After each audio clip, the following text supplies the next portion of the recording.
দারিংবাড়ি হয়ে আমরা চলে এসেছি পঞ্চলিঙ্গেশ্বর। আর খুব সুন্দর এই জায়গাটা দেখো। পঞ্চলিঙ্গেশ্বর গেট থেকে আমরা এখন ঢুকে যাব।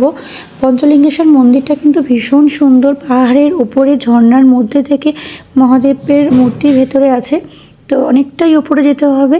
এখন আমরা উপরে যাচ্ছি আর আমার গলার ভয়েস প্রচণ্ড খারাপ হয়ে গেছে, কারণ যেহেতু আমরা গাড়ি নিয়ে এসেছি প্রচণ্ড ঠান্ডা লেগে গেছে গাড়ির হাওয়া লেগে লেগে। তো এই যে আমরা দেখো কতটা উপরে উঠে এসেছি, আরও কিন্তু অনেকটা উপরে যেতে হবে, অনেকগুলো সিঁড়ি ছিল। আর এই পঞ্চলিঙ্গেশ্বর জায়গাটা কিন্তু এমন একটা জায়গা যেখানে পাহাড়, ঝর্ণা আর সমুদ্র তিনটেই আছে। তো আমরা যেহেতু পুরীর সমুদ্র হয়ে এসেছি তাই আমরা চাঁদিপুর যাইনি।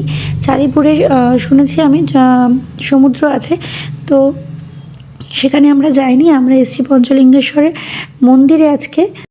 খুবই সুন্দর লেগেছে আমার এই মন্দিরটা। আরও একটা জিনিস যেটা ভালো লেগেছে, এখানকার মানুষের ব্যবহার না সত্যিই খুব সুন্দর। তো তোমরা কে কে পঞ্চলিঙ্গেশ্বরে এসছো, ঘুরে গেছো, অবশ্যই কিন্তু আমাকে কমেন্ট করে জানিও।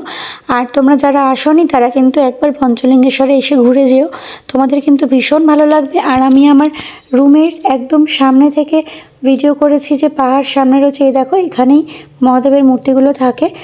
ঝর্ণার জলের মধ্যে থেকে হাত ছোকাতে হয়।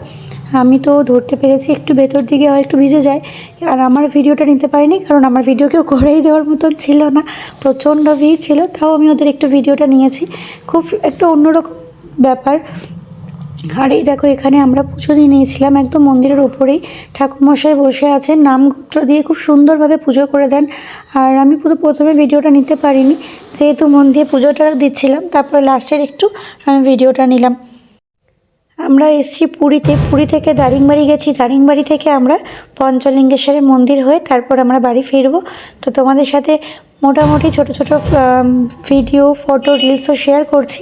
আরও চেষ্টা করব সবকটা আগের যে ভিডিওগুলো তোমাদের সাথে শেয়ার করতে পারিনি শেয়ার করার চেষ্টা করব, কারণ বুঝতেই পারছো ঘুরতে এসেছি, শুধু ফটো ভিডিও তুলেই যাচ্ছি, এখনও সেভাবে ভয়েস দেওয়া হয়নি। তো চেষ্টা করব ছোট ছোট ভিডিও কিছু তোমাদের সাথে শেয়ার করার। আর তোমাদের আমার এই ভিডিওটা কেমন লাগলো অবশ্যই কিন্তু জানিও।